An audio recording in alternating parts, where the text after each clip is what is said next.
the other nations until you believe something.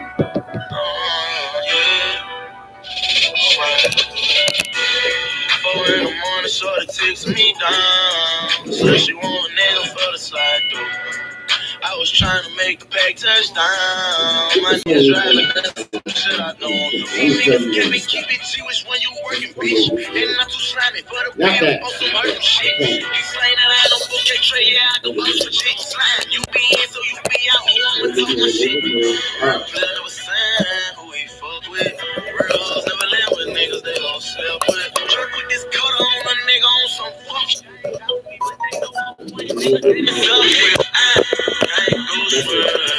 I was thinking getting loaded, getting dirty. He wants smoke, we blow it, make him choke. We gon' murder. Potion trying to focus, nigga. Play with shooter. Alright, we gonna go ahead and get down in Baltimore out here. To the Israelite School of Universal Practical Knowledge. Started out in 1 West, 125th Street up there in Harlem, New York. We're all under commanding General Yahanna. We're not affiliated with other Israelite groups. Since 1969, we've been teaching the truth of this Bible. Blacks, Hispanics, Native Indians are the true Jews of the Bible, and the white man is, of course, the devil.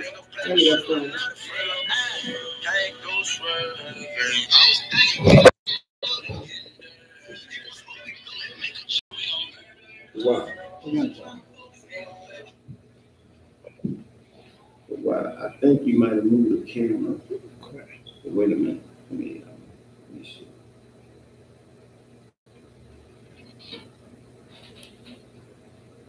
Oh, that'd be good. Be good.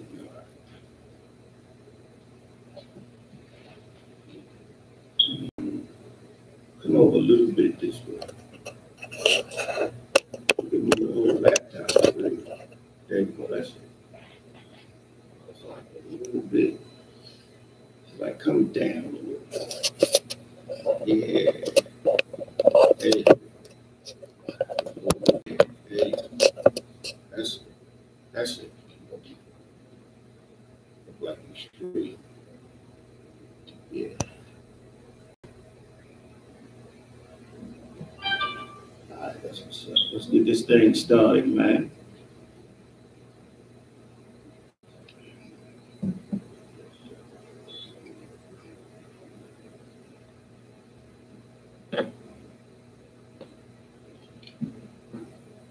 Let's go ahead. We're gonna go ahead and get down. I.S.U.P.K. Baltimore, man, it's getting super crazy out Baltimore, man. We got the Mayor Catherine Pugh. She just God damn, what she call it? She took Sick leave. Sick leave. That's what she call it. The mayor took leave. You understand? She had to take a sick leave, but what's happening is there's a scandal, of course, going on, which is the real reason why she ended up having to give up that mayor's seat. She's going to resign. That's going to happen. I mean, we have the governor asking for a criminal investigation. So she is going to resign. And the first thing I want to do to make sure we understand what's going on and what exactly she did, she has something called Healthy Holly. It's a children's book that she was selling vendors all around Baltimore City. Every vendor she was in contact with that wanted a contract with Baltimore City more or less had to buy Catherine Pugh's book. And I mean hundreds of thousands of dollars worth of Catherine Pugh's Healthy Holly book. So we're gonna look at a news clip on that. Hey, I put this microphone. Put this microphone right where the projector is. So on the other side, yeah, right there. So we can have.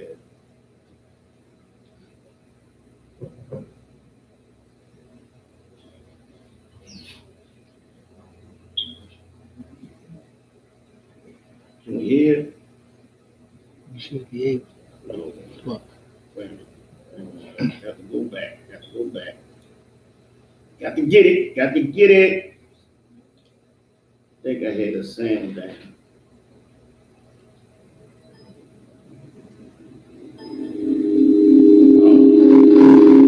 Feedback.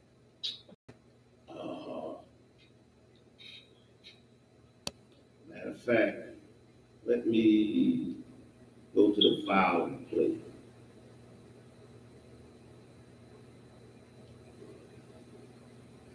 Breaking news. Mayor Pugh is taking a leave of absence. It is the latest development in the Yeah, a little controversy bit. surrounding her role on the UMMS board and the sale of books she wrote relating to children's health. Hello, everybody. I'm Jamala. Tonight, Rick Ritter, City Council President Jack Young is now in line to take over as mayor for now. And WJB is launching coverage from City Hall tonight. We begin with Paul Gessler with the breaking details on this for us. Paul? Well, Mary and Rick, this statement came from the mayor at 4:31 p.m. About a half hour ago, released a statement that reads in part, Mayor Pugh will, quote, be taking an indefinite leave of absence to recuperate. Indefinite leave of absence. That's it. We say, for she is citing her health. But we have to point out in all this comes after 3 weeks. First, in order that we learned from it, we learned that the buyer of Mayor Pugh's books, another one, including UMMS, is Kaiser Permanente, a health insurance provider for the city. Then, State Comptroller Peter Francho called on the mayor to resign this afternoon, and now we're learning as well that the governor has asked the state prosecutor's office. I don't know if y'all can hear that well on the line. If you can't, let me know. Monday night, citing her health, a temporary leave of absence, she calls it, making Council President Jack Young the interim mayor. Another twist in Mayor Pugh's healthy holiday business deal. This time, Kaiser Permanente, the city's health insurance provider, told WJZ it paid $114,000 to Pugh for 20,000 copies of her children's book.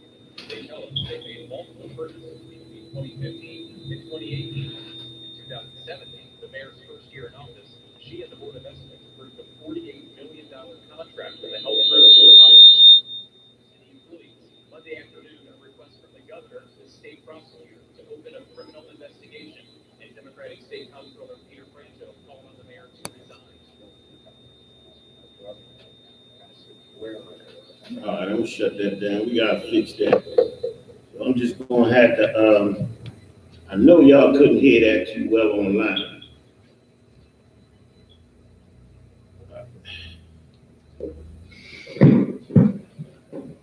All right, so I know y'all couldn't hear that too well online. We couldn't hardly hear it in the room here. So, all right, this is what's going on. Catherine Pugh, the mayor of Baltimore City, took a indefinite leave. She said it's because of illness, of pneumonia, but what it is there's a scandal going on right now. And what's happening is through several vendors that were trying to get contracts with the state, one being Kaiser Permanente. Kaiser Permanente was trying to get the contract for city workers, health care for city workers. They were vying to get that contract. Just at the time when they were voting on it, they didn't purchase hundreds of thousands of dollars worth of Catherine Pugh's Healthy Holly books. All right, and this went on and on with other vendors as well, with the University of Maryland as well. Catherine Pugh also sat on that board. She was also a senator. You got to understand that. So she was doing this nonsense for years, man, enriching herself, using her position, her various positions, political positions, more or less. She was enriching herself. Never gave a damn about the black community. I understood that when she was walking through East Baltimore, saying, "You see the rats? Did you smell the rats?" I mean, it was absolutely ridiculous how disconnected she was from her people and didn't even know that her people was living like this. You understand? Well, I think she knew, but she just did, just don't give a damn. She's there to enrich herself. And she's not the only one that's doing it. Her white counterparts have been doing it for years. White folks get in office, they'll start their career in black neighborhoods. They'll start a career being a mayor, like Schaefer was in Baltimore. And he did the same thing with vendors. He enriched himself. You understand? And enriched himself over so many years. And then he was able to pay for his political journey and to being a governor. He was so enriched by poor black folks. See, but this is the problem that we as black people don't understand. White folks will destroy us, enrich themselves off of us, politically, monetarily. They will build themselves a career off of us, and their whole time being an absolute criminal to us. And what happens is we'll get in there and try to do it just like white people do it, except white people hold us accountable. That's what we're here for. That's what we were brought here for, because we wouldn't follow behind the Lord. We wouldn't accept his law, statutes, and commandments. So he said, I'm going to put you under somebody that you're going to have to listen to. They're holding us accountable. And that's why every black entertainer that gets caught up with his perversions, understand this. The white man will escalate your criminality and your perversions. What he'll do is, if you are an R. Kelly and you like young girls, you like little girls, underage girls, you're a damn pervert and a pedophile, all right? And this has been going on in Hollywood since the inception of Hollywood, man. What they do is incubate that perversion that you have, feed it to you, make that perversion grow inside of you, so that when they're ready to destroy you, they'll destroy you with the very perversion that they grew inside of you. They'll destroy you with that perversion. Mayor Pugh could not stop herself from doing these unethical things, man. She could not stop from enriching herself. And then when she was caught, I mean, I wish this video was playing right. I'm going to get that fixed. You have to see when she got caught, it was the same face R. Kelly had. The same face Michael Jackson had when he was caught with all of his perversions. The same exact face. Like that. I'm a star. I'm a superstar. I'm Michael Jackson. They're doing this to me because they've been doing their perversions and their criminality so long they don't even know what's wrong with damn old man. Look, and we gonna get in. We gonna, as a matter of fact, black people don't understand America and why America is put here. We don't understand it. We don't understand the game. We don't understand our enemy at all. We don't even know that it is our enemy. We'll move on, man. The person that is the interim mayor right now in Baltimore City, and we're going to get some scriptures in a second. You know we always got some scriptures. We'll prove everything we say biblically. We always got the scriptures to show how black leaders will always go with the ruling power and turn against their own people.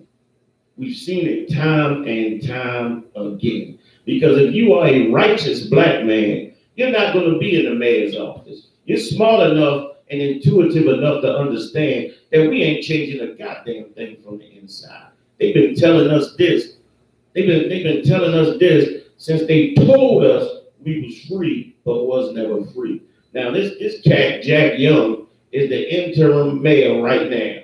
And see, if you're in the I.S.U.P.K, you've been trained as a priest, you can read the spirit of this man. He's salivating.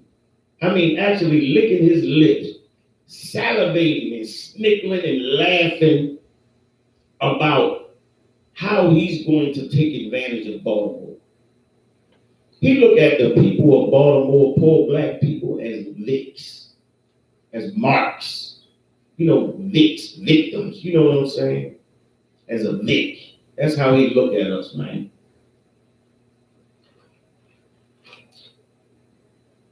Look, he said, and this was the first thing he said as interim mayor.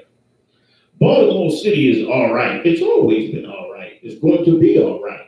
I'm going to be a stabilizing force in Baltimore City. Baltimore City is not all right. Baltimore City, as small as it is, has over 300 murders per year, and less than half of the murders ever get solved. How the hell is Baltimore all right? They got Planned Parenthood in every goddamn neighborhood in Baltimore where black women are basically killing off the goddamn black race.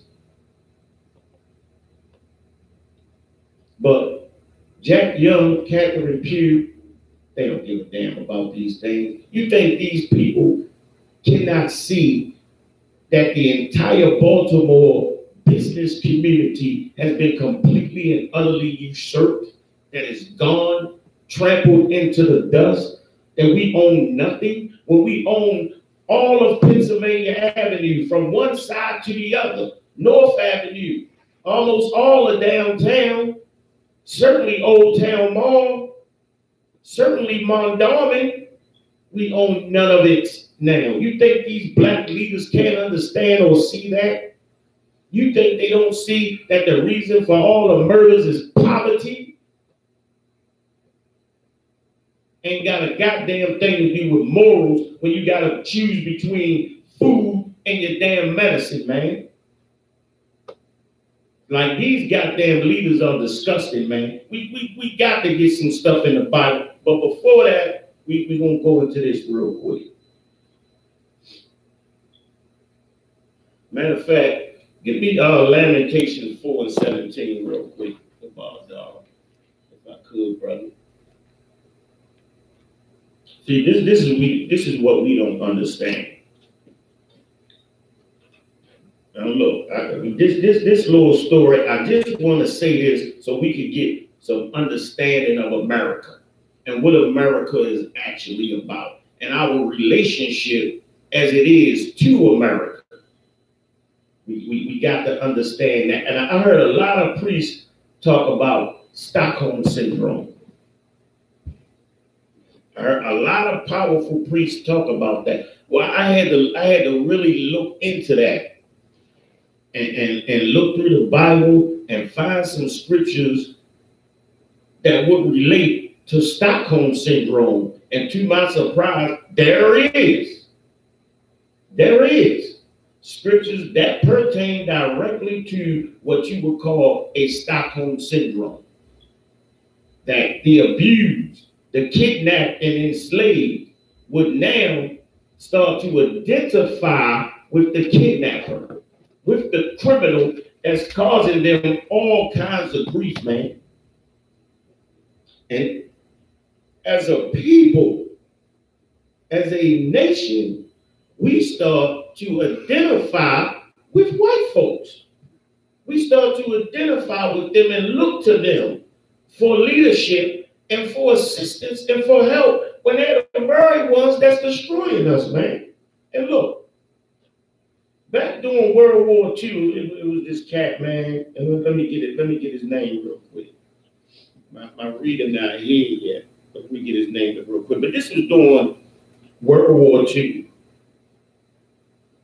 And the brothers As a matter of fact, the brother name is Corporal Rupert Trimmingham.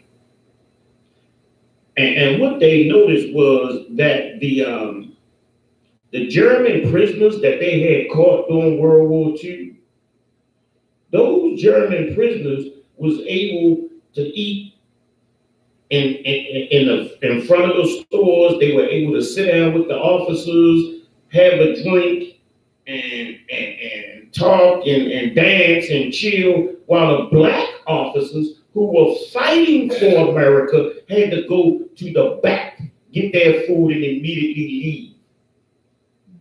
You understand? And the entire time we were fighting to be a part of America's armed forces. We fought to be a part of their armed forces. They beat us. They did all kinds of brutal and inhumane things towards us. I'm talking about they were doing experiments on us, man. Opening up our brains, cracking open our bodies, man. All kinds of experiments, man, letting us die of different syphilis and things like that. We were basically cannon fodder for this country, man. When they needed somebody to sacrifice, they sacrificed the black man. Why? Because nobody gave a damn.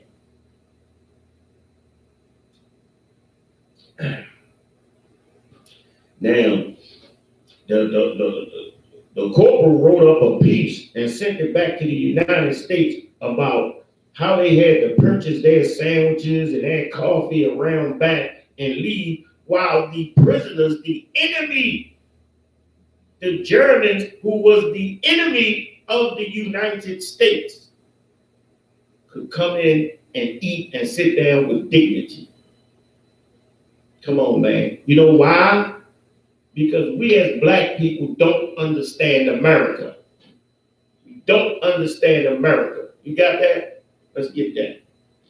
Lamentations 4:17. Mm-hmm. As for us. As for us, as for God's people, as for us, as for the 12 tribes of Israel, as for the black Negro man in America, as for the Latino, as for the goddamn Native Indian man on the res, smoking weed and dying. As for the Negro shooting up heroin in his arms in the alley. As for the Latino, loving that K2. I'm a Latino, love that cool. It must be cinnamon, chocolatey goodness or something. They love that. Look, as for us, as for the nation who is undesired, as for us who's dying in the ghetto, as for us, go ahead. Our eyes as yet fail for our vain help. Our eyes continuously fail for our vain help. What does vain mean? In vain. In vain. Go ahead. Things means nothingness. Nothing. Nothing. Our eyes fail for vain help. Meaning we looking for help, but it's in vain because that help always fails. Go ahead. In our watching. In our watching. Go ahead. We have watched for a nation. For a what? For a nation. For a nation. Go ahead. That could not save us. That could not save us. We have watched and looked in vain for a nation. What is a nation? A nation is simply a people. A people. A people on one accord. A people of one race. A nation of people. We've looked and we've watched for help. You understand? When they came out with that constitution that said all men are created equal, we thought that was talking about us. All men are created equal. We watched and we looked to that nation. That what? That could not save us. That could not save us, man. America can't save us. The white man cannot save us because he's the one that's destroying us. You understand? Go ahead, Al. Verse 18, they hunt our steps. They hunt us, man. They hunt us. They hunt us in these streets, man. You understand what hunting someone means? I don't think we understand that. When you're hunting someone, you don't have to lay your hands on them to kill your prey. If you're hunting a rabbit, you're hunting a deer, you don't have to actively shoot that deer or that rabbit. You can lay traps. You can lay traps all around the place, man. Traps and snares. You can put some apples down, lay a snare for a deer. When they go to touch that apple, that delicious apple, bam, they dead. Just like you can put crack in a Negro's neighborhood. Take all the businesses and the jobs. So the only way he have to actively support himself, because he already got a damn record. He already made a mistake, so that's it. The only way he got to support himself is to touch that crack. And as soon as he touched that crack, he's a dead man. You understand? They hunt us. They hunt us. The white man loves to actively shoot someone, like the police practice all the time.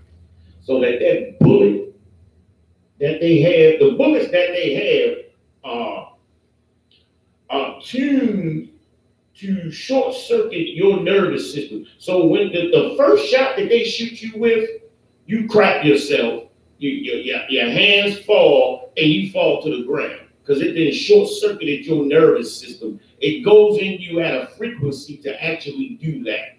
So why do they shoot you 14, 15 times, man? Why do they unload that clip in you, man? Because they want to see that bullet corrupt your body.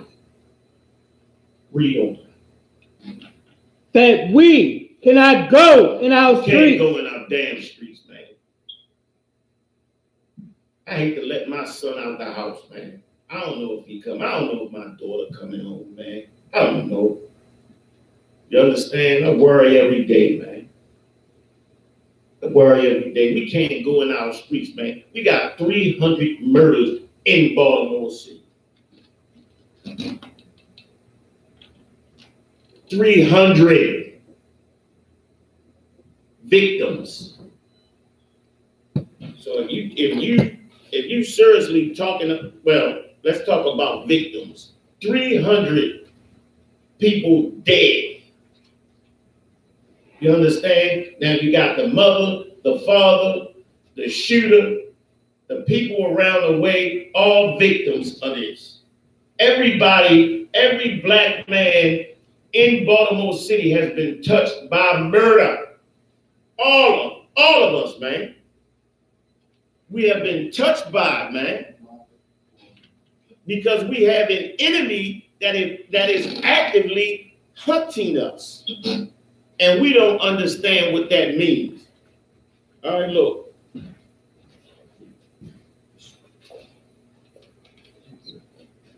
Get me on the let me get with that Come, the wow. All right, I think that's it on that. Now we gonna go into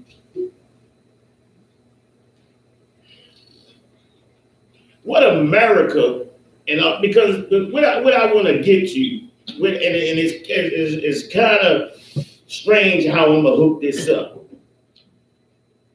What I want to show y'all is why Negro leaders do what they do. And I'm going to get into Christ a little later. But right now, what I'm going to give you is what America actually is. We, as black people, don't understand America. we don't understand its inception and what it's about. The why. We don't understand what it's actually about, what the culture of it is, what it was built to do. Say it.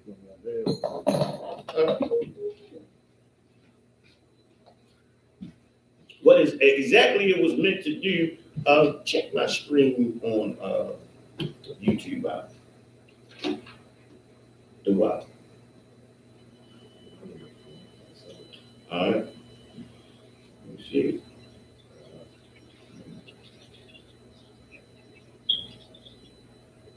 Make sure that's there.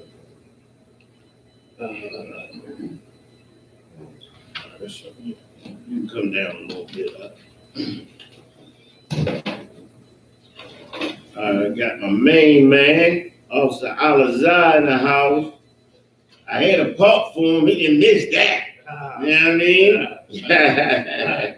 You know, brother got slave though. You know what I'm saying? Any questions online? The video was unavailable. Say again. The video was unavailable. No, that's up there. It's up there. Might be just your data or something. It's there. Any questions online? Y'all see any questions? No questions.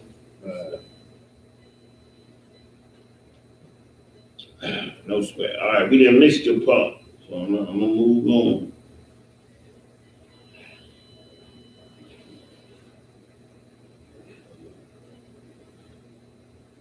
All right. The best way I can explain America is to explain its currency. We're going to go into some of the things that's on the back and front of currency that that we see every day that we don't understand. And all of it is white supremacy. All of it is actually in Revelations. It's actually in Revelations. And this is how we know that the white man is the devil. That the white man is that nation of fierce countenance who is swift as the eagle. America has a seal. What does that seal mean or do? That seal is something, if you ever see the president like get off of Air Force One and you'll see him walk across something called a seal. It'll usually be an eagle and it'll have something in its mouth. All right. That something in his mouth you can see on just about every coin that you have in America.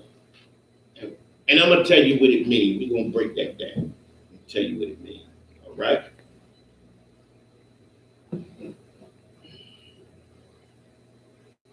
All right. So we straight online. No questions on that. All right, no sweat. Now, if you have a penny or something, you can take it out and you can follow along. If you have a nickel, you can follow along.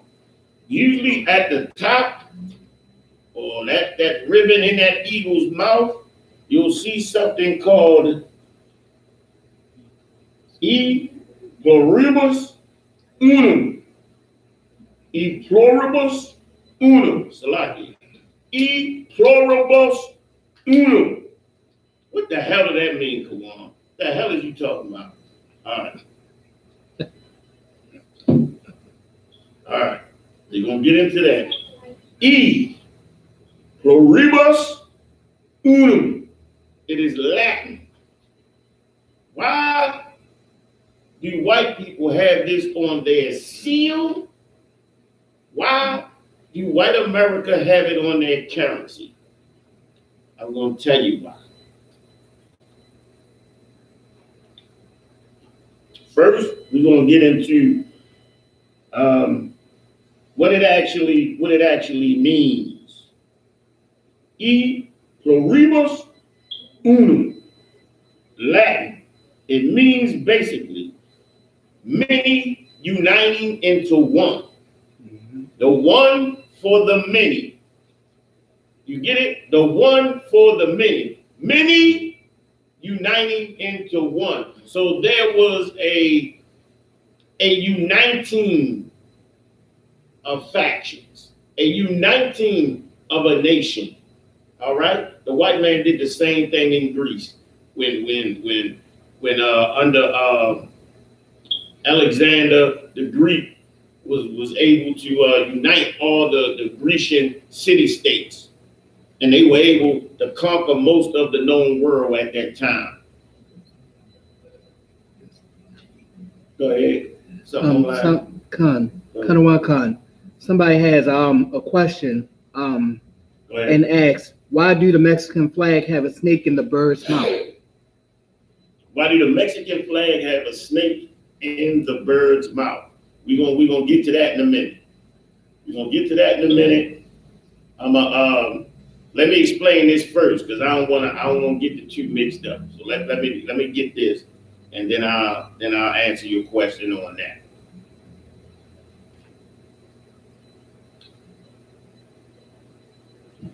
All right.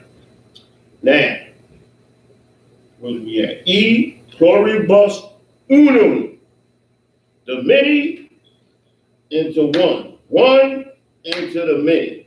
What does that mean? If you look over at the eagle over here, oh dang, it's a lot. Let's get back to it. Make a mistake. Forgot I got a touch screen. All right, let's get it. Okay. If you look at the eagle, if you can see it online, if you look at the eagle, that was an early seal. The seal looks a little bit different now, but if you look at the beak, if you look closely at the beak, there's a shield. It's an actual shield. It's kind of like that, and down the bottom, it's an actual shield. That's what it was supposed to be when they first wrote it up. And I'm going to tell you what that means. All right. The center section of this shield has 6 symbols for the countries from which these states have been peopled. So there was a people in each of these states that united, and we're going to find out who those people are and what was represented on that shield. All right. So you got the rose, which was England, the Bristol, which is Scotland, the heart, which is Ireland, the fleur-de-lis, which is France, the lion, which is Holland, and an imperial eagle, which is Germany. All of these are white nations. So all of these white nations united into one. That's what E pluribus unum means. These white nations converged into one, broke off, and called themselves the United States of America. Can you, just for quick reference, can you go over what it means? Because I know the rose is England, like you said, but it's Scotland. To reiterate. England, the rose, Brussels, Scotland. Are you saying what it looks like, a Brussels? I can look that up later and give you that. But it was an actual shield that has all of these symbols on it. And there's 13 of them to symbolize the nation of peoples that were coming together. Okay, black people, Israel, not a part of that. All right. So when the Constitution says all men are created equal, it's not talking about you, Negro. It was never talking about you. These were 13 peoples that came together, all right, into one people. It was never meant to include black people. Black people were only to be the engine on which that people that came together would ride. That's all. We were supposed to be the slaves, the monetary prowess of these peoples that came together. How do we know that? If you look at the back of the nickel, on the back of the nickel, you have the plantation Monticello. Why would they have a plantation? Why would white people put a plantation on their currency? Very simple. The plantation that they have on their currency is the engine on which that one people that came together was able to build that country and that nation so fast. Plantations were the key because they had the children of God in slavery. And that brings us to the next symbol. That pyramid right there that you see on the back of that dollar, and you see the rays, the sun rays coming into the eye. That eye, they call the all-seeing eye of God. It is not the all-seeing eye of God. It is the all-seeing eye of Ra. It is on every Egyptian hieroglyph on them pyramid walls that you see. The all-seeing eye of Ra. That eye is everywhere. And the sun rays coming down on it. You'll see those sun rays atop of every pharaoh. You understand? These are Masonic symbols. Like you have the balance of law. Like you have the pendulum, and you have it balancing. This comes from Egypt also. Because Egypt, when Egypt had a story about Anubis. When you go to see Anubis, you had the heart and the feather on the scale. And your heart had to be lighter than that feather, or you go ahead with Anubis. You know, so that's why when you go into law offices in the white man's kingdom, you have the scales of justice. This is a Masonic symbol which goes back to Egypt. All of this you can find in Revelations, man. The great city. Give me that in Revelations, matter of fact. I'm going to go ahead and pull that. I ain't had that. Give me that. The great city, spiritually Egypt. Give me that. Give me that. I know you know what I'm talking about. Revelation 11 and 8. Got it. All right, go ahead and get down now. Revelation 11 and 8. Go ahead. And their dead bodies. And their dead bodies. It's talking about, of course, our dead bodies that lie in the street 300 or more years. That's just in Baltimore. This is a small city, man. That's just, what about Chicago and Detroit? Go ahead, Al. Shall lie in the street of the great city. Of the what? Great city. The great city. Go ahead. Which spiritually is called Sodom and Egypt. Which spiritually is called Sodom and Egypt. Sodom is where you get your sodomites, your homosexuality from. There is no place on earth that loves homosexuality more than America, man. It may have been Greece. Maybe Greece. You understand? Maybe Sodom. I don't know. But this is spiritually Sodom. This is in the Bible, man. I'm not making this stuff up. It's there. This place, this great city, is spiritually Sodom, man, because of all the homosexuality going on. Man, we got surgeries that turn men into women.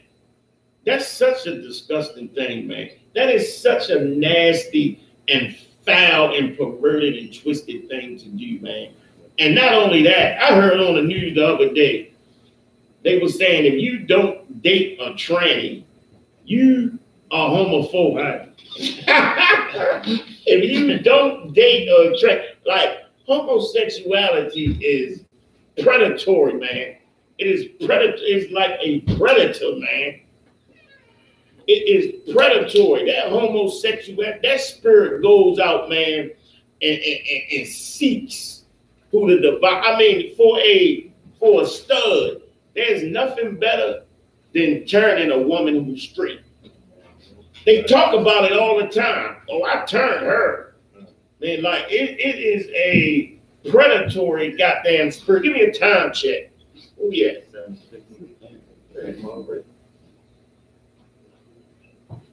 All right, go ahead. And their dead bodies shall lie in the street of the great city, which spiritually is called Sodom and Egypt. And Egypt. Why Egypt? Their pyramids is on the back of the goddamn money, and Egypt. Anybody want to take a wild guess why it's called spiritually Egypt? Not you. Young lady, why is America called spiritually Egypt? What happened in Egypt in the Bible? You know?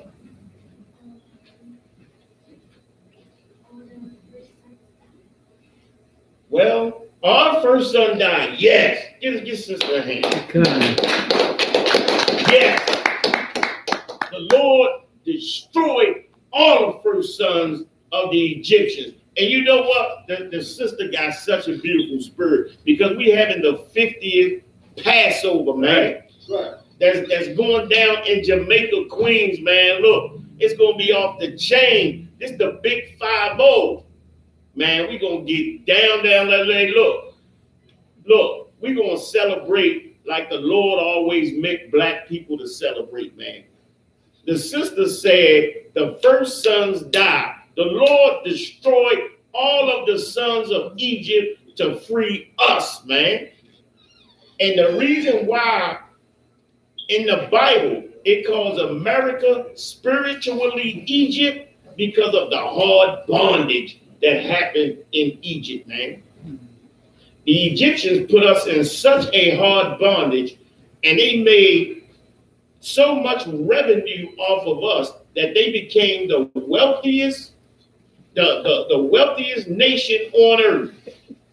Just like America is the wealthiest nation today. That's why America is connected to ancient Egypt, because ancient Egypt had the Lord's people in slavery. The Lord destroyed all the firstborns of the Egyptians to get his people out of slavery, and he's going to do it again in America. It's going to be spectacular. And brother, come to that Passover and taste that succulent lamb, and you will understand what heaven is going to be like. You understand?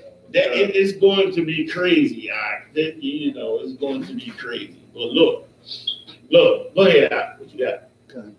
Where also our Lord was crucified. Where also our Lord was crucified. Wait a minute, Kawan. Our Lord was crucified over in Jerusalem, right? Our Lord is crucified a second time because this white man makes Christ a white boy, a white homosexual. A white homosexual because the white man is a natural homosexual. He crucifies the reputation of Christ. Christ was a black man, a manly, masculine black man. Christ was no soft, walking around with no underwear on, goddamn, with a Roman toga, soft and effeminate. That wasn't Christ, man. Just like the white man after you are killed by somebody, like after Freddie Gray was killed, they came out with all types of stuff that he had lead poisoning and he was a criminal and he was in jail, just like they did the brother Tavon Martin. He was suspended from school. The brother didn't even have a damn police record. But what they say, he was suspended from school. If he wasn't suspended from school, he would have been in school and he wouldn't have been down there and got killed. Like, the white man is disgusting, man. The white man is a criminal and a beast. And the Lord is going to come back and put this beast into subjugation like he did the Egyptians. Now, the white man has Egypt on his currency, the all-seeing eye of Ra, because he has the children of Israel in slavery, man. That all-seeing eye of Ra is a Masonic symbol. There's more. I ain't making this stuff up. Look at your goddamn currency. Look at your money, y'all. All right. We went over Monticello. Monticello, which is a plantation, was the plantation of Thomas Jefferson, where he bred slaves, where he worked his own children to death because he had them by a black woman. So he worked them as slaves, where he had a sex brothel where his black women slaves were made to satisfy him, man. Like, he was a disgusting pedophile and a criminal. But they had his house, which was a breeding farm. What's going on, Natazal? My man, everything good, bro? That's what's up. What's up with you? You know the type, see? You know the type of love I got for you, the bar top. That's what's up. But look, this is a goddamn breeding farm, man. But they got it on their currency. Why? Because they were able to subjugate us so fully. That's why it's on their currency, man. And what's this? Something else I wanted. Novus Ordo Seclorum. This is at the bottom. This is at the bottom of the pyramid on the dollar. You can, I ain't saying it again, goddammit. You can look that up. I'm gonna tell you what it means. Hold up. God. All right, now we getting into what America is, the spirit of America, why America is the way it is, and understand when we went into that E pluribus unum, we understood that everything in America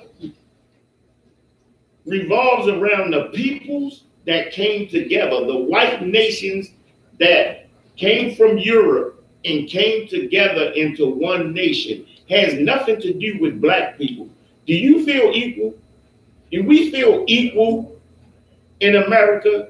You have to be a fool not to understand that we are being subjugated here. You got to be a damn fool. All right?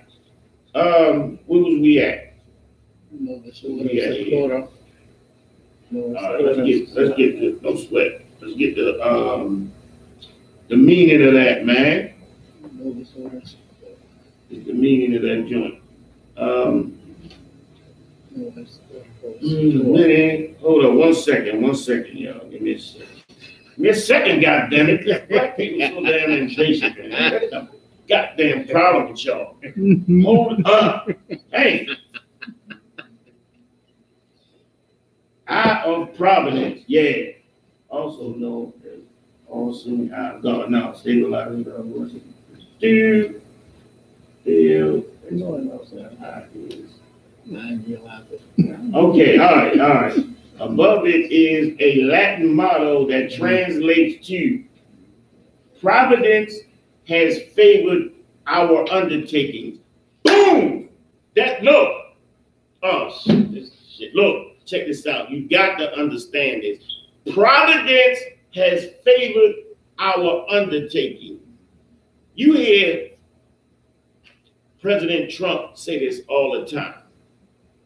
You hear it in the form of manifest destiny. He talks about it all the time. You can look this up. Manifest destiny.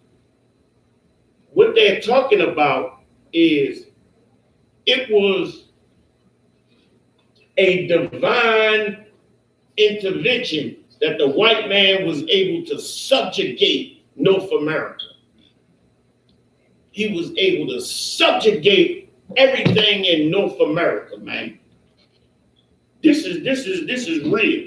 You heard President Trump talk about manifest destiny. When talking about the Native American Indians, he talks about manifest destiny. When he talks about us, he talks about manifest destiny. It was destined by God for the white man to subjugate other races and take North America and make it the greatest kingdom in the world, man. Off the backs of black people, Native Indians, and goddamn and Salaki and Hispanics, man.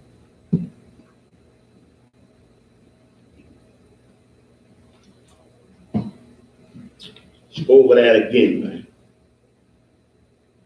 The Latin motto that translates to, now this is Novus Ordo Seclorum. It's on the bottom of that pyramid. Right here is the pyramid one. You may can't read it on, but if you take out a dollar bill and look at it, that is a Latin term. You understand? A Latin term that means providence has favored our undertakings. The Lord blessed us to be able to do this. Like the white man is discussing. The Lord is not with the white man. Right. The Lord is just not with us. You understand? And General Muhammad broke it down so eloquently when he said, being as though we are so much stronger than white people, so much more intelligent. Did you know that black babies can understand mathematics more than 6 months before a white baby? And their own scientists said this. They can lift, black babies lift their heads far earlier than white babies. Look, we are much stronger than white people, much smarter than white people, but the Lord ain't with us. The Lord ain't with us. And if we try to rebel, we get slaughtered because the Lord ain't with us, man. And this was said in the Bible. The heathen said, look, if you go up against this people and their Lord is with them, don't go to war. But if their Lord ain't with them, go to war. If the Lord ain't with us, we turn into Catherine Pugh. You understand? Now that we understand what America actually is, and we peep that out through the currency and the tools of white supremacy, because it's right there in our goddamn face. We just never look at it long enough to study it and see what the hell all of this means. See what's coming out that devil Trump mouth. Like them devils slip all the time. Manifest destiny. George Bush talked about we got to go on a crusade in the Middle East. Crusades again. Like, listen to what that devil is actually saying. Them devils, man, I'm telling you, they want to stick it in our face all the time because they don't think we clever enough to figure it out and to figure out who we are. But they know their time is short too. Give me a time check. Who you at? All right. No sweat. No, okay. Who you at here? Okay.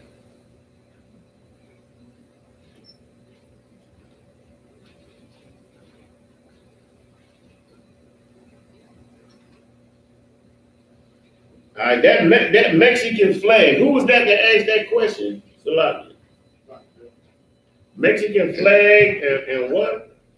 And the snake that hangs out his mouth. Snake that hang out his mouth. Mexican flag I'll let you go ahead. Go ahead and answer that question. Like, did I hear something? The Mexican flag is full of national symbolism.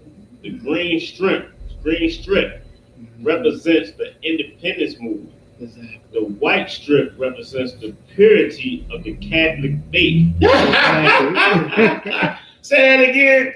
The white strip represents the purity of the Catholic faith. The purity of the Catholic faith. What is this expressing? This is expressing a white nation.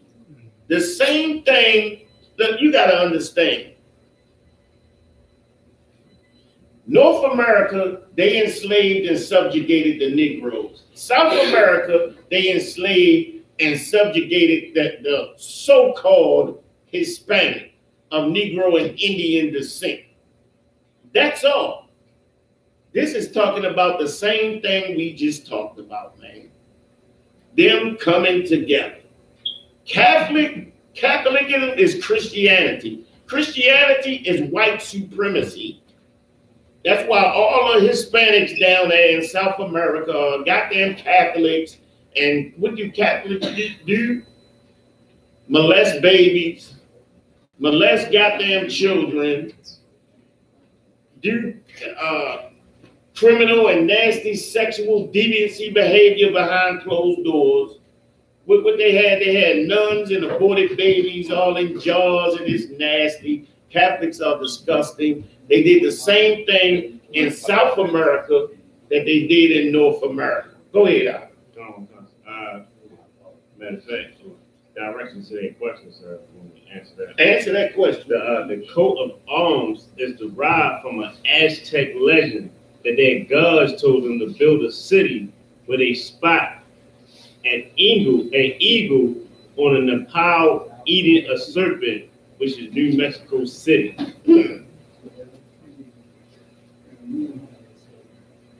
We got to understand what that eagle is. That eagle, the eagle what? Does that symbolize something, that eagle eating that snake? Wasn't that the actual question? What did it mean? The Aztecs, guided by the prophecies of, I'm about to butcher this, go ahead. This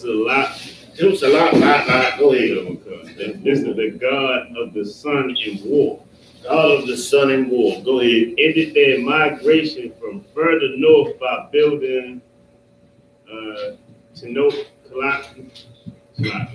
an island in a lake where an eagle held a snake perched on a flowering Nepal, which means prickly pear cactus. Don't say it symbolizes nothing. You find it, we'll get back to it. Come on, yeah. We coming. We'll get back to that question. All right. All right. So now we know what America is about, what its inception was about, what its currency means, and it's all white supremacy. It ain't have a damn thing to do with us. So when they say every man is created equal, they're talking about their nation. Just like the Bible talks about the world, it ain't talking to everybody on earth. It's talking about us. Like when Paul wrote his letters, when he was in jail and wrote his letters to the 12 tribes of Israel and the 7 schools, that was addressed to us, Negroes, Hispanics, Native Indians. That was addressed directly to us. But the whole world think the Bible is talking to them. It's not. Just like when the white man says all men are created equal, he's talking about his nation and his people. He ain't talking about us. That's why we're treated the way we're treated, man. All right, let's move on with that. Now that we understand America, we got to understand why Negro leaders do the things that they do. Man, give me Isaiah 56 and 9, man. The beast of the field. The beast. Somebody tell me about the beast of the field. What's the beast of the field? Young man. The other nations. The other nations. Give them a hand. Why do they call the other nations the beasts of the field? But they behave like it. Do they behave like it? Yes. Give me more. Beast of the field, who they killed, got killed to survive. I mean, that's the beast of it. Okay, give me more. You gonna answer it. Give me more. I mean, they wild savages. They wild savages. Come on, get to it. What do they do? What do these beasts of the field do? What they do? Eat. I mean, kill. Eat, kill. Something else. Who do they kill? Us. Sheep. The sheep. Give them a hand.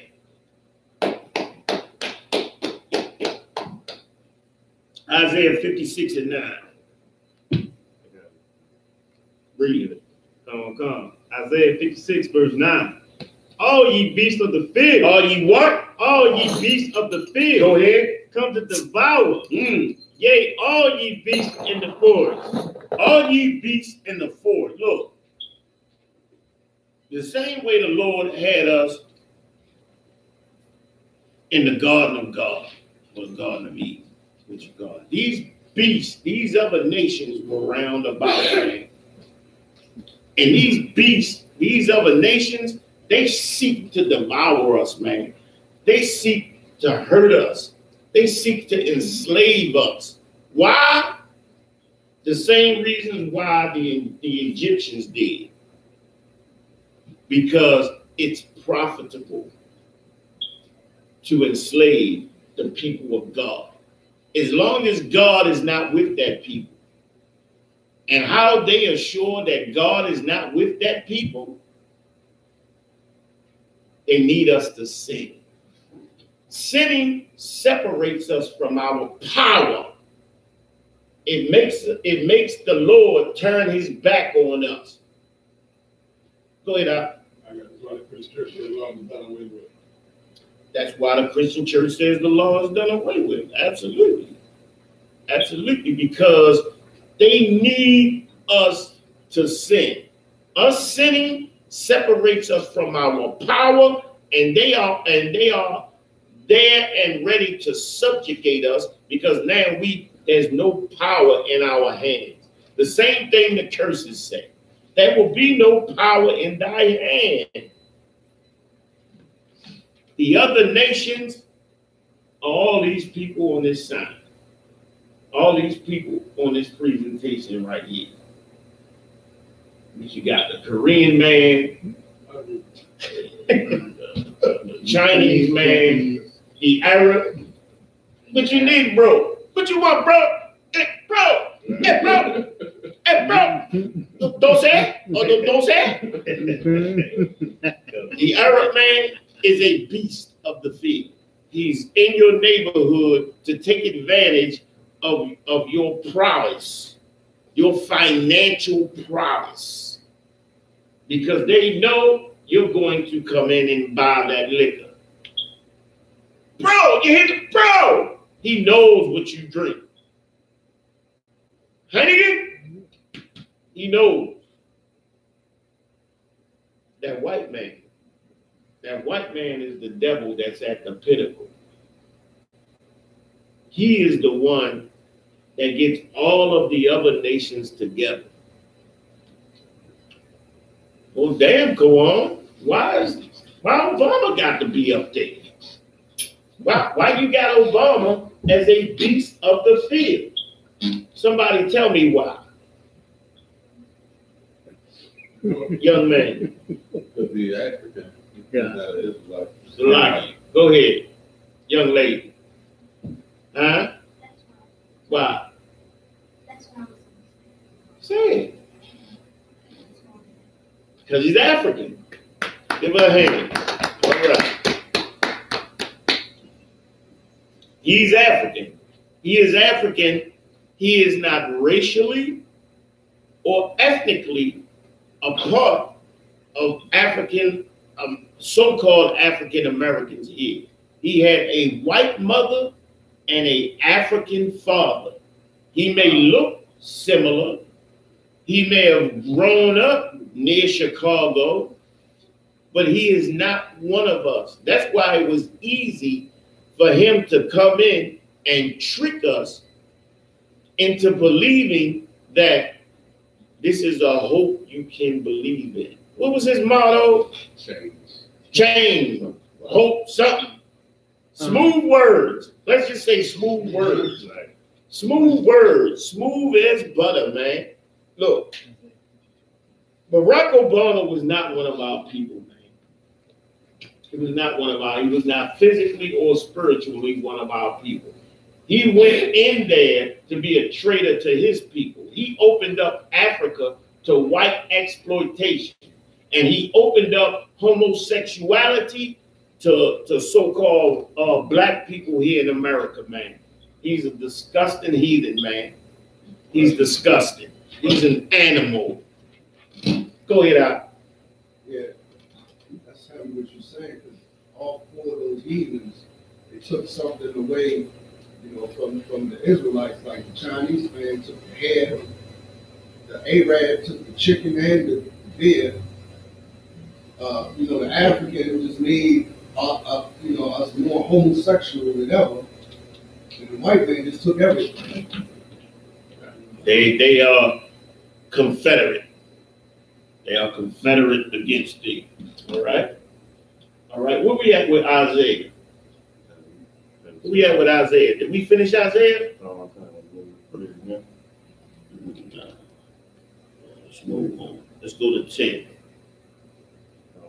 Isaiah 56, verse 10. Mm-hmm. His watchmen are blind. His what? His watchmen. What a watchman? His watchmen. What is this talking about? His watchmen. His people's watchman. What is a watchman, young man? Somebody that keep an eye on other people that might oppose them. For instance, like coons, like Uncle Tom. Coons and Uncle Tom's always going to be among us. What is the watchman supposed? If I'm at the gate, say if we got a fort, all right. Let's make it real simple. If we got a fort, and I'm the watchman, I'm in the tower. What am I looking for? Danger. Any type of danger. Specifically, what is the danger? Somebody coming to invade. Somebody coming to invade. Somebody coming to destroy. Somebody coming to hurt. You understand? That's what a watchman is supposed to watch after the flock. Why are they watching over the flock? And what are they going to do when they're watching over the flock? Young man, you. They're watching over the flock. What they supposed to do? If they see danger, what they supposed to do? They're supposed to warn us. Read. His watchmen are blind. What? Are blind. They can't warn us because they're blind. Our watchmen, they're blind. They can't see the danger. In fact, they help with it. Read. They are all ignorant. They're what? They are all ignorant. What that mean? Lack of knowledge. Lack of knowledge. They don't understand what the hell is going on. They don't understand the culture of America. That the inception of America was to bring a nation of people together to destroy and subjugate another nation, our nation. So we got watchmen that's looking out, but are blind to our actual enemies. They allow our enemies to come in and to destroy us. Go ahead. We say like Jesse Jackson. A Jesse Jackson, a Al Sharpton, every preacher you've ever known. You know why? Because they accept tribute to be a traitor. They accept payment to be a traitor. And you know what? I'm going to show you that with Christ. I'm going to show you in a minute. You know why I always go to Christ? Because people so simple, they think that Christ came here not only for everybody, but when Christ came here, he wasn't trying to do any armed revolution against the Romans. He was dealing with his own people, trying to get his own people to understand, to come over and understand the truth of what was happening. Because you got to understand, Christ grew up in a society very similar to what we're growing up here right now today. The Roman Empire, you got to understand, Judea was a province of the Roman Empire. Rome had subjugated Judea at that time. It would have looked much like the streets of Baltimore look today. You would have seen white men patrolling, looking for black criminals, hard patrolling. You would have seen white soldiers killing black men unprovoked. You would have seen some things that were very similar to what is going on today. Christ dealt with it in some very specific ways. We're gonna get into that. Where we at? Give me 10. Oh, God. Go ahead. They are all dumb dogs. Dumb dogs, man. The Bible calls them dumb dogs, man, because they are beneath us, man. Look, these people do the same thing that white people do to us. They subjugate us, make money off of us, and enrich themselves off of the pain of black people. This disgusting turd walked through East Baltimore, this disgusting piece of dookie walked through Baltimore talking about how the rats smell, how the carcasses of the dead rats smell. While we got 300 murders, man. While you got prostitutes, young black women on the corner, man, selling their goddamn bodies, man. Come on, man. Come on. They cannot bark. Come on, man. They cannot what? Bark. They can't warn us because they're dumb dogs. They're dumb. Right. They don't understand what America is and what the white man is doing to our community. Baltimore is being destroyed. Our schools don't even got a heat. But she's selling healthy Hollywood. You know what I'm saying? We had so many days where students was off of school because it was no goddamn heat. But she's, come on, man. Sleeping, lying down. Sleeping, man, unconscious. Unconscious. They don't see that the criminality of black people is directly connected to the extreme poverty. Their poverty. Come on, man. Lying down, loving to slumber. They love to slumber. You know why they love to slumber? So they don't have to see what the hell is going on. I ain't got to see that with these people. I ain't got to see that. I can go to Catherine Pugh had a big house being built, man. A $1 million house out there in, dang, what is it? Dang, I forgot today. But look, she was all against the building codes because the house was too big and too grand for the damn neighborhood it was in, man. She all against building codes. For 2.5 years, she building this house.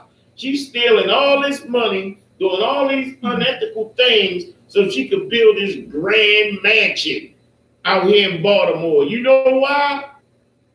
So she can invite her people in and say, look at me. You know, black people always like to style and profile to their own people.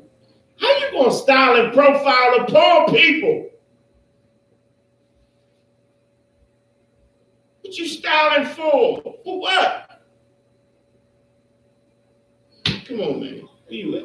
Come on, verse 11. Come on. Yea, they are greedy dogs. They greedy dogs, man. Come on. Which can never have enough. They never get enough.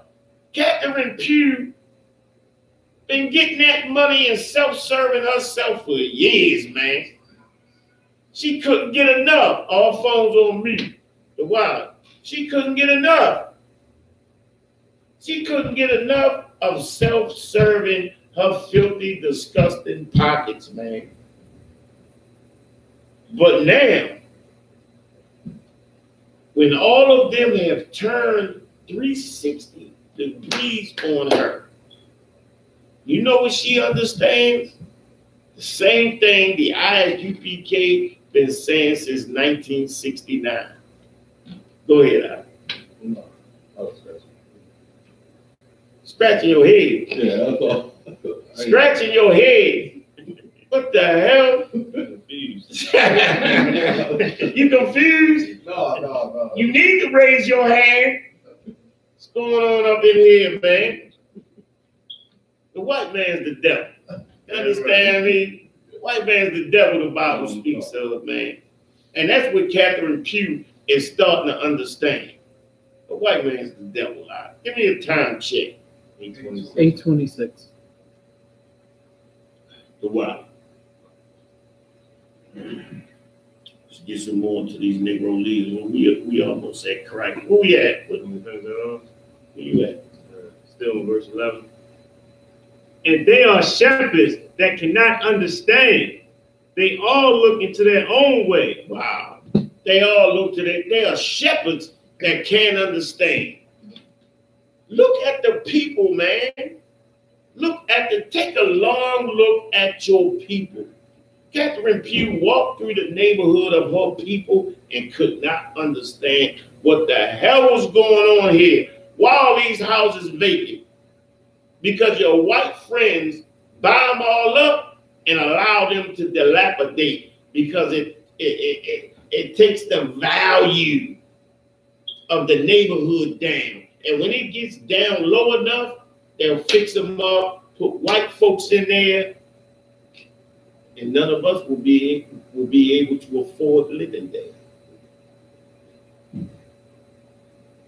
She dumb, don't understand this, don't understand why her people so destroyed, and don't give a damn as long as she up in there self-serving.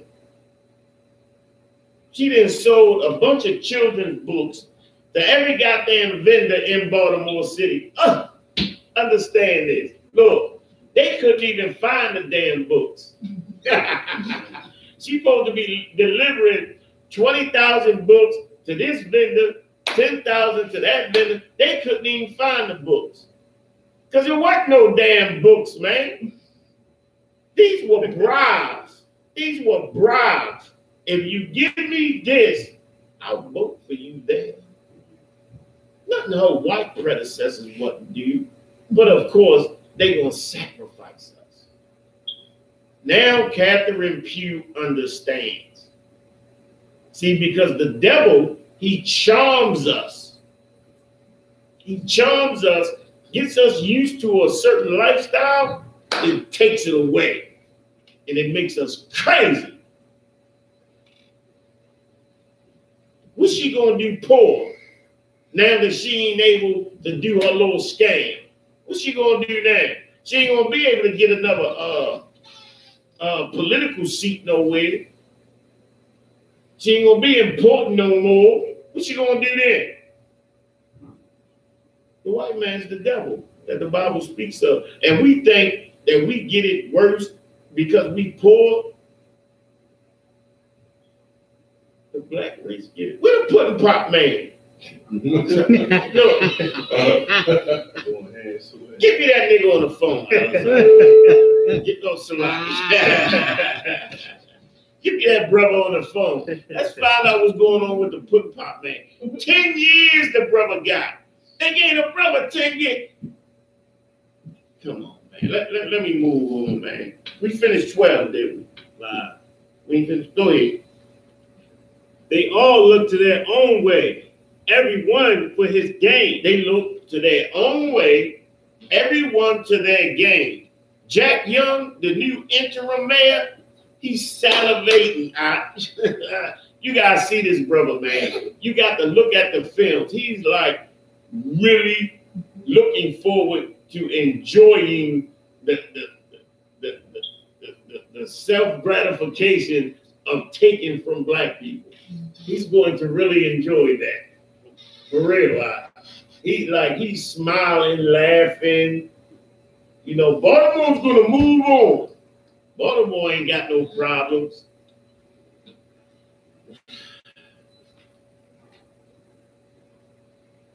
The Bible chronicles our leadership. No one on earth leadership is like this. The Chinese man leadership is not like this. The white man's leadership is not like this. This can only be talking about the Negro. It can only be talking about us because we are the only leaders that do this to us, man.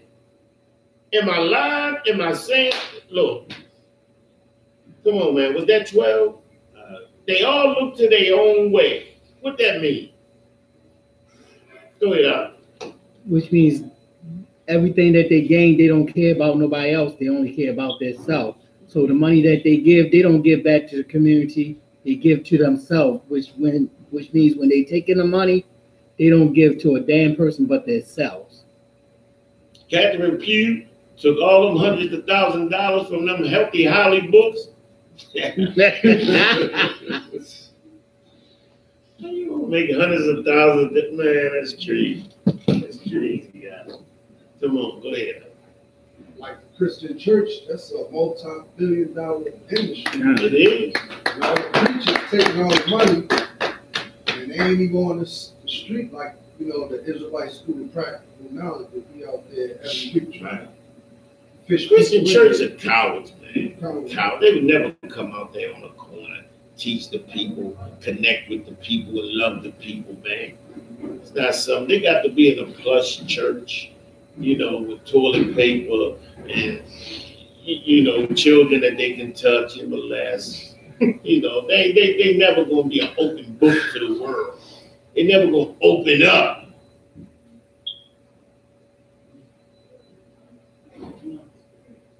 Give me a time check. How my stream look online? Kabal, how my stream look online, man? Let me check, sir. Your phone ain't even, your phone tripping. Somebody else, man. I got to replace my Kabal. I don't know what's it's looking good. I don't know what's up with my soldier. My goddamn right hand man. I don't know what's going on with him. Damn. I got to find me something else. There goes her.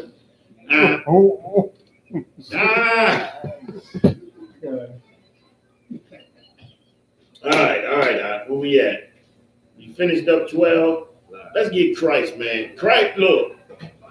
I told you I always go to Christ, and this is my favorite scripture. And the reason why I read this scripture, man, is it explains every damn thing. The Christian church is a liar.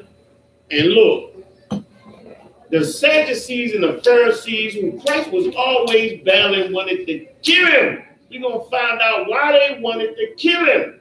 Because that's why these Negroes leaders do the hell what the hell they do, man. It's the same reason why the Sadducees and the Pharisees wanted to kill Christ. Let's get John 18 and 20. This is one of my favorite scriptures, man. Whenever they bring out that John 3 and 16 and misinterpret it saying the world is that and the third, I bring this out. Go ahead, Al.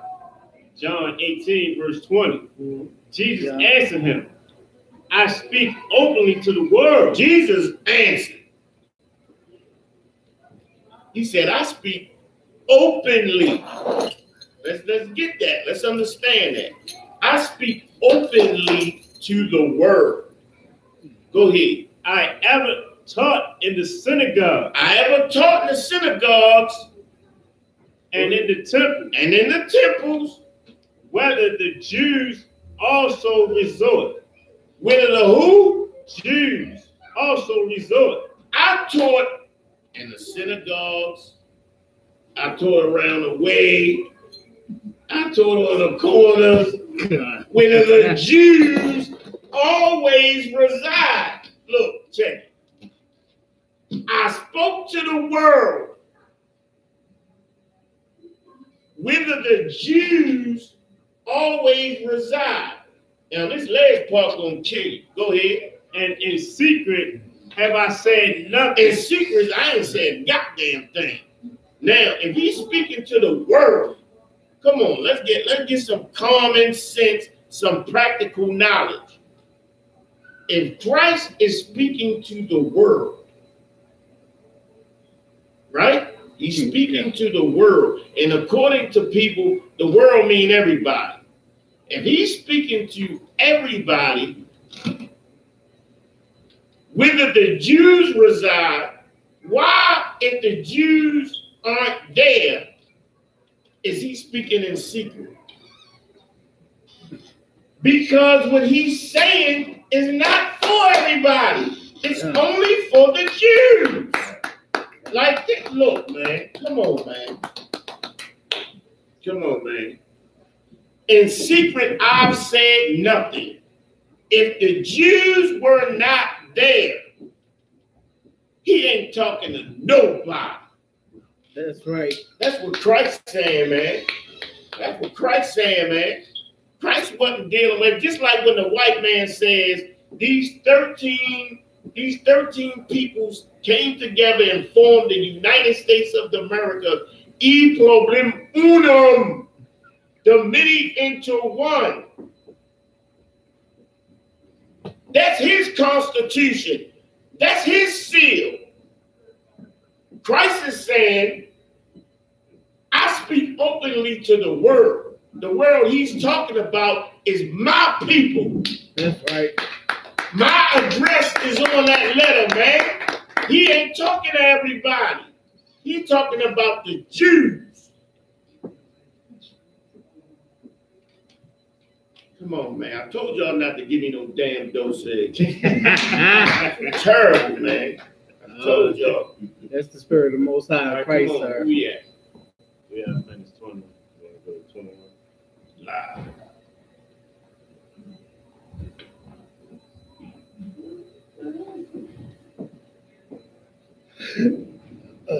Give me John 11 and 1. You understand me? John 11 and 1. These are actual Byzantine pictures of Christ, man. Before the 1600s, before the Renaissance era, this is how they depicted Christ because they knew who the hell Christ was, man. Only after the 1600s could a disgusting white man say that he was actually of the lineage of David.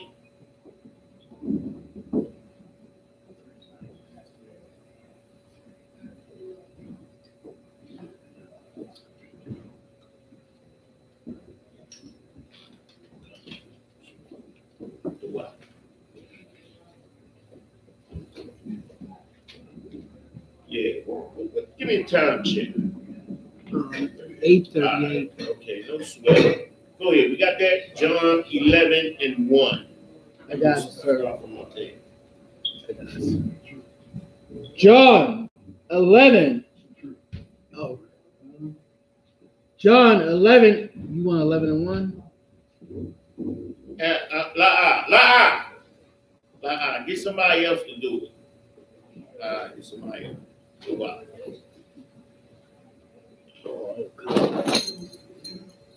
You want John 11 and 1, John 11. Go ahead. John 11 and 1. Now a certain man was sick, named Lazarus. A certain man was sick, named Lazarus. Now, let's understand who Lazarus was. Lazarus was a man that Christ loved. Christ loved Lazarus, man. We're gonna get some more on this. Why did Christ love Lazarus? Lazarus was a black man. You understand? Christ knew who to love. Christ didn't love that white woman who was a Syrophoenician who wanted him to heal her daughter. Christ didn't love. Christ loved Lazarus, a black man. Go ahead. Of Bethany, the town of Mary and her sister Martha. The town of Mary and her sister Martha. Go ahead. It was that Mary which anointed the Lord with ointment and wiped his feet with her hair. She was the one that wiped her feet with the Lord's hair. We all know that story. Wiped his feet with her hair, man. Loyal sister. Go ahead. Whose brother Lazarus was sick. Therefore his sister sent unto him, saying, Lord, behold, he whom thou lovest is sick. He who what? He whom thou lovest is sick. The Lord loved Lazarus, man. Christ loved Lazarus, man. You understand? He came, but you know what? He wanted to show the Lord's power. It wasn't just about his love. He wanted to show the Lord's power in Lazarus. Go ahead, Al. Go ahead, let's get it. When Jesus heard that, he said, this sickness is not unto death, but for the glory of God. But for what? But for the glory of God. We're going to find out what's of the glory of God, man. Sometimes things happen to you, and it's for the glory of God. So God can show his power in you. You know what? Black men in America have been suffering for a long time. The Lord is going to show who he loves when he returns. He allowed us to suffer unto a dilapidated state so he can show his power. Go ahead, Al. That the Son of God might be glorified thereof. That the Son of God might be glorified thereof. Thereby or thereof? Thereby. Thereby, he's going to show the Lord's power. He could have went there before Lazarus passed away. We're going to find out. Go ahead, Al. That's it. Go ahead. Where we at? 1 and 4? We finished 4? I'll be on some stuff, man. All right, let's go to John 11 and 14, man. I got it. Yeah, go ahead. John 11 and 14. Then said Jesus unto them plainly, Lazarus is dead. Lazarus is dead, man. Lazarus has passed away. His flesh is dead. Go ahead. And I am glad for your sakes that I was not there.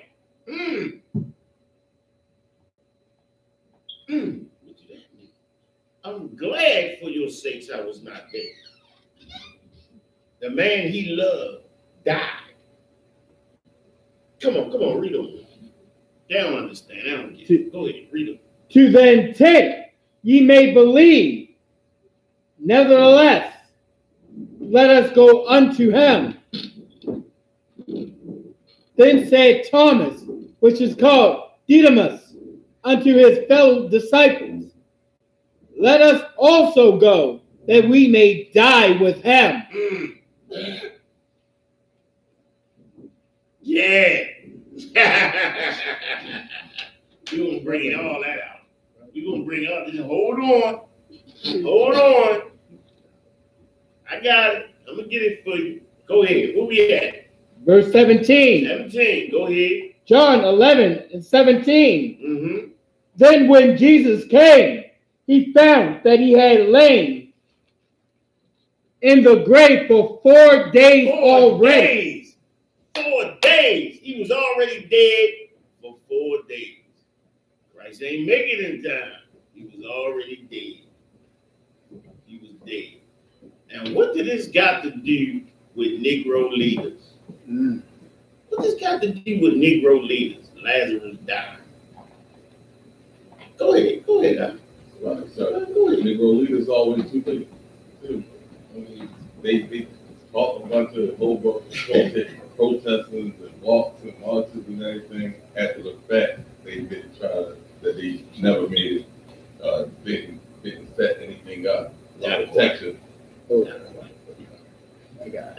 all for that one. You all for that one. I can't get that to you. I be trying to hook you up. You know what I'm saying? I can't roll with you on that one. I got to bow out of that one. Go ahead. They only show up when it's an opportunistic time. Well, this is not really the point when he showed up. All right. Well, I'm going to give it to you. All right. He could have showed up before. Hey, not you, Baba, though. Oh, God. Not the dog. Thank goodness. The what? The what? Look, he could have went there on time and helped the brother. He could have did that. He went there after the brother was dead. Why?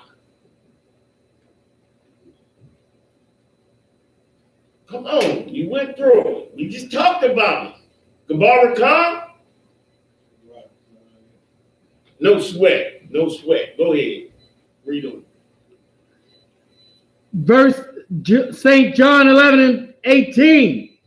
Now Bethany was nigh unto Jerusalem, about 15 furlongs off. And many of the Jews came to Martha and Mary to comfort them concerning their brother. The Jews came to comfort concerning their brother. So we know a lot of our people were there. Christ came. Christ came in the midst of a lot of our people that were there. Christ wanted a lot of our people there. Why? Show his power. Say it again. Show his power. To show who power? Ho. The Most High. Get a young man. See, now you with me. I can roll with you. You know what I'm saying? Just rock with me. I got you. All right, I got you. No sweat. Nobody was there? No, it's a car. No mistake. Oh, no sweat. No doubt. No sweat. You know how the goddamn Northern Kingdom is, man. You know how they roll. Don't look at me sideways. You know how y'all roll. All right, you with me now?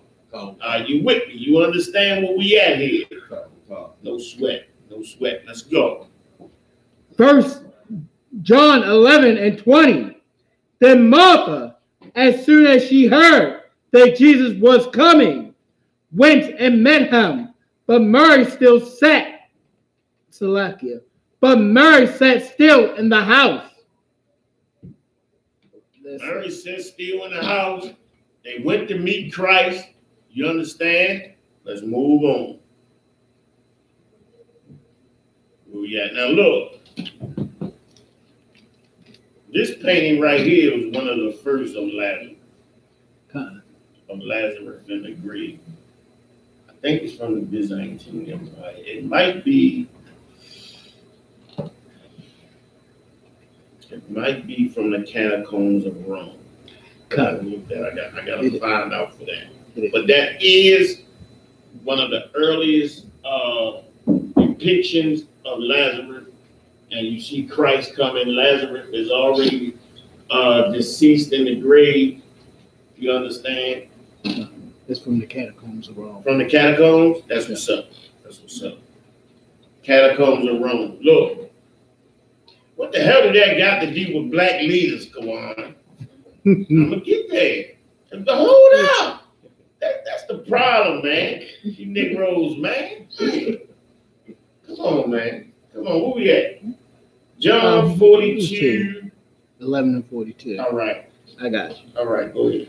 John 11 and 42.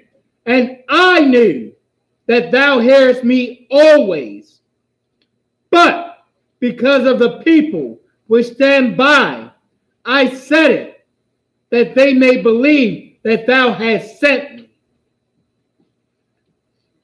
Come on, man. What is he saying? What is Christ saying? Come on, you just said it, young man.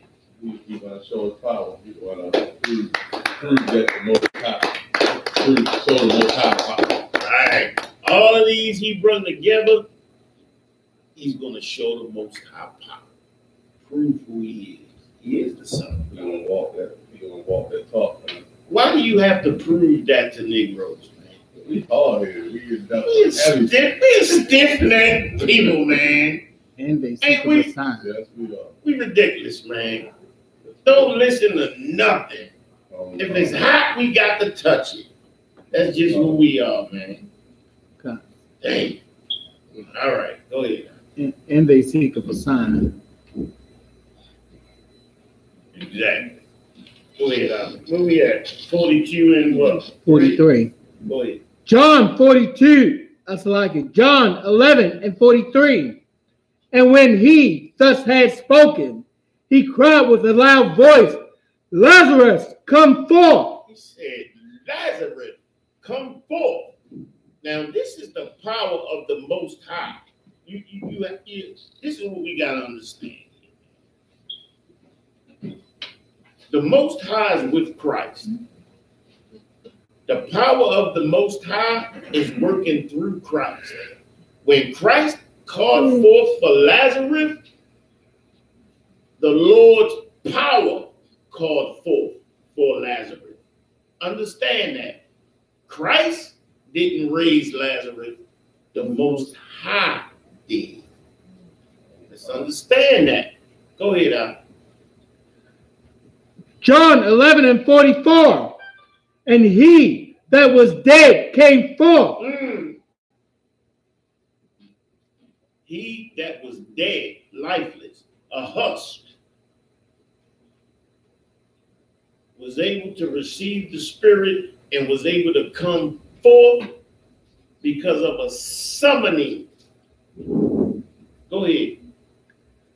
Bound hand and foot. He was bound. He was bound from the burial. Because in the burial in those days, they were bound. This was nothing special. Bound them in cloth, head and foot. They would have been like, just like Lazarus is, right there in the picture. You see how he is? Mm-hmm. Bounded. Go ahead. Like you see, the white man's illustrations never look like this. They're always a Greek orgy. It's always naked people, penises out. They touching each other. You understand? You can see that this is a righteous kingdom, man. That they're trying to tell an actual story of what's going on, of a miracle that happened amongst black people. You remember when General Cabal was downtown? He was fitting to put his neck, he was fitting to put his feet on the neck of the heathen. Anybody remember what he said? He said something special about to happen out here today. That's exactly what Christ was out there. Something special about to happen out here today. Y'all better pay attention and look to this, because he's going to show the power of the Most High. Like General Cabal showed that even your enemies, with all the power in the earth, you can put your damn foot on their neck if the Most High with you. Go ahead. Verse 44, John 11 and 44. And he that was dead came forth, bound hand and foot with grave clothes. Go ahead. And his face was bound with a napkin. Jesus said unto them, loose him and let him go. Loose him and let him go. That's when Lazarus was able to come to life. Let's move on. This ain't the part. We're gonna find out why these damn Negroes want to kill Christ. You all right now? You had enough. Did you get it down okay? You ain't got the belts or nothing. Straight. That's what's up. That's what's up. Come on. Let's get it on. Let's get it on. Where you want to go next, sir? You finished 44? Come on, Khan. All right, let's get down. Let's go to 47. John 11 and 47. Then gathered the chief priests and the Pharisees a council. All right, all the chief priests and the Pharisees gathered together. That's your Jesse Jacksons, your L. Sharptons, your Reverend Thomas, your Creflo Dollars, what was the gay cat that went to Atlanta? Jamal Bryant. Your Jamal Bryants, your T.D. Jakes, your Jack Smith, your Catherine Hughes, your niggas. All right, Sheila Dixons, you know, all of them. Come on, go ahead. Eddie Long. Eddie Longstroke. Eddie Longstroke. Come on now. Come on. Come on. Told y'all stop filling my cup up, man. Come on, let's go. And said, what do we? For this man doth many miracles. This man do many miracles. If this man continues to do all these miracles, man, Rome is no longer going to need us. They're no longer going to call us when a black man gets shot down in the street. They're not going to call L. Sharpton. My place is not going to be. They're not going to need me anymore. Go ahead. Come on. For this man doeth many miracles. This man doeth many miracles. Christ is doing miracles that you cannot deny. He's making people come to life. He's making people seeing the truth. You can't deny. Go ahead, Al. Let's move. If we let him thus alone. If we let him alone and let him continue to do these miracles, go ahead. All men will believe on him. All men. All men. Is it all or all? All men. All men. All men. Everybody of Israel will believe on him, man. If we let that go and let that continue to roll, everybody's going to believe on Christ and nobody's going to accept my power. The Roman Empire is not going to need me anymore. Donald Trump ain't going to call me when Trayvon Martin get murdered. I'm not going to get that money. I'm going to lose my power. Go ahead. And the Romans shall come and take away both our place and nation. Look here. Every time a self-serving Negro wants to come out with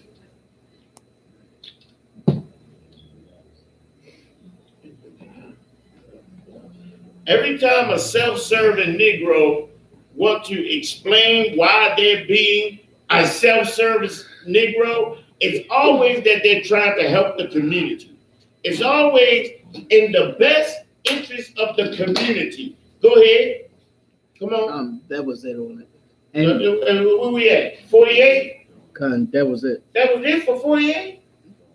Oh. Where we at? 53. Come on, 53. Let's go. You want 49 to 53. 49. Go ahead. Come on. And one of them, John 11 and 49. Go ahead. And one of them named Caiaphas. Caiaphas was one of the leaders of the Pharisees. Go ahead. Being the high priest that same year. He was a high priest. Go ahead. Said unto them, ye know nothing at all. Y'all know nothing at all. He gonna educate these goddamn traitorous Negroes on how and why we should murder Christ. Go ahead. Verse 50. Nor consider that it is expedient for us that one man should die. One man should die for the people. For the people, man. Negroes always make the excuse is that I'm doing it for the people. I'm doing it for the people. What I'm doing is for the benefit of the people. That's what Catherine Pugh said. I guarantee you that's what Jack Young gonna say. That's what all of them say. I'm doing it for the benefit of the people when for real they are doing it for the benefit of themselves. Is it any more than that?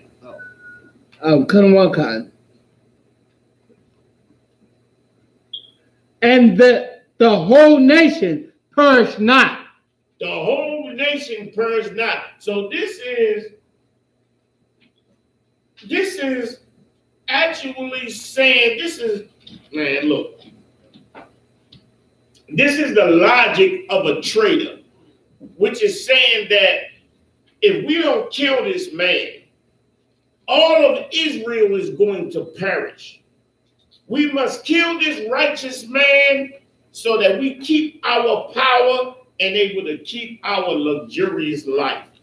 That makes sense to a rich Negro, man. That's why they do what they do in America. Right.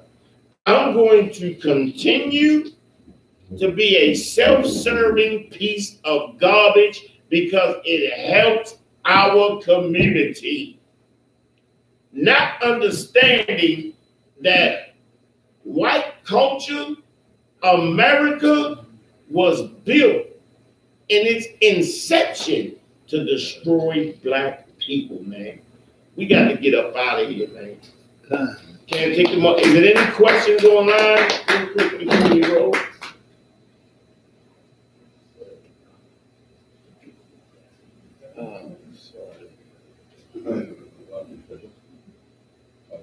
Let me check real quick. Take the time, Negro. We already over the time. 9:02. So. Take the time. Take the time, bro. See, no question. We had a little following. We had a little following that said, look, Baltimore getting a little following out here, man. And that's why we got to be in order, stay right, keep our teachings on point, and more importantly, stay in order, man. You know what I'm saying? Let's go ahead. One of the brothers on line said the renovated home of the mayor is in the Ashburton neighborhood. Ashburton neighborhood, goddamn right. She up there renovating that $1 million home in Ashburton, man. Matter of fact, Zach G texted me the other day. He said, "What's a good place to live?" Zach G, Ashburton, bro.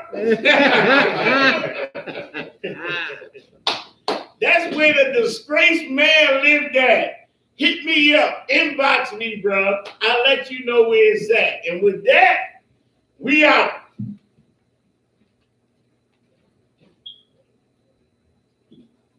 Get up out of here, man.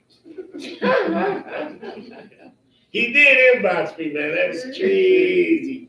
With that, I'm going to turn the class over to Priest and Officer Gabalda, man. Security announcements. We are the I.S.U.P.K. out of 1 West 125th Street, Harlem, New York, under commanding GEN.YAHANNA. New rules for brother and sister.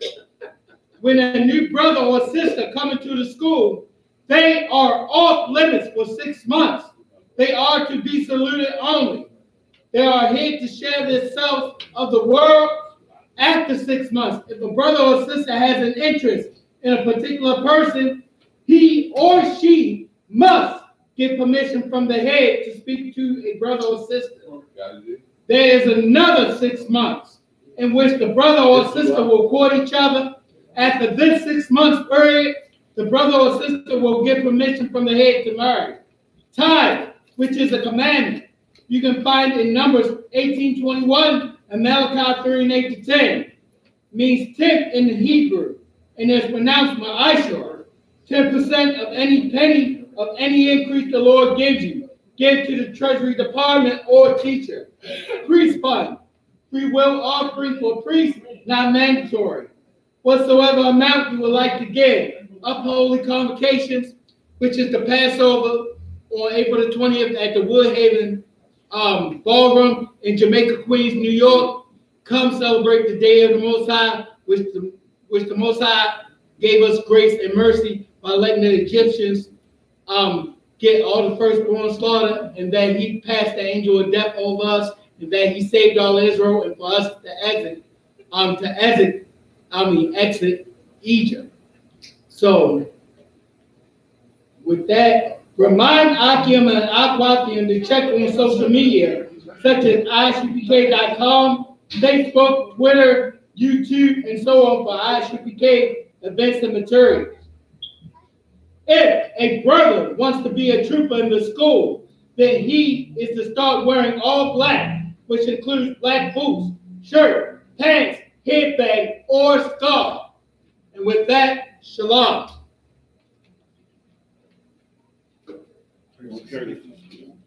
We're going to do a one courtesy salute to the teacher, men of Israel, Amadi. Sar, which means turn and face the teacher. Amayim Shabbat. Amayim Barak. Yahweh Hashem Yahushua Barakatah. Yamatah. Sar, please face the sister. Sister, please stand. Amayim. We're going to give a one courtesy salute to the sisters, men of Israel, Amayim Shabbat, Amayim, Barak, Yahweh Shema, Alakam, Ba'ashem Yahusha, Yamatah, dismissed. Man, you used to do a salute yet, man?